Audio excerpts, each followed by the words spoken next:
மழை வெள்ளத்தால் பாதிக்கப்பட்ட நியாய விலைக் கடைகள் இடமாற்றம் செய்யப்பட்டு பொதுமக்களுக்கு தங்கு தடையின்றி உணவுப் பொருட்கள் விநியோகிக்கப்பட்டு வருவதாக கூட்டுறவுத்துறை அமைச்சர் செல்லூர் ராஜு தெரிவித்துள்ளார்.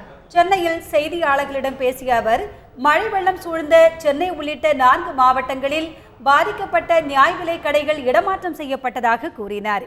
காய்கறிகளின் விலை உயர்வை தடுக்க அரசு நடவடிக்கை மேற்கொண்டு 100 டன் உருளைக்கிழங்கு, 75 டன் வெங்காயம் இறக்குமதி செய்யப்பட்டு கூட்டுறவு விற்பனை அங்காடிகள் மூலமாக விற்கப்பட்டு வருவதாக அவர் தெரிவித்தார். சென்னையில் 15 நகரும் அங்காடிகள் உட்பட 50 இடங்களில் காய்கறிகள் விற்கப்பட்டு வருவதாகவும் அமைச்சர் செல்லூர் ராஜு கூறினார்.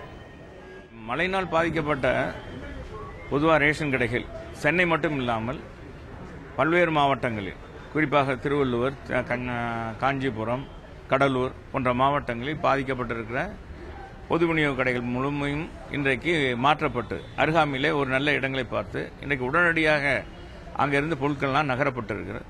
ஏற்கனவே மழை பொழிந்ததனால் அங்கே அந்த பொருட்கள் ஏதாவது டேமேஜ் ஆயிருந்துச்சுன்னா உடனடியாக அதையெல்லாம் மாற்றி மக்களுக்கு தங்கு தடையின்றி பொது விநியோக திட்டம் இன்றைக்கு சிறப்பாக செயல்பட்டு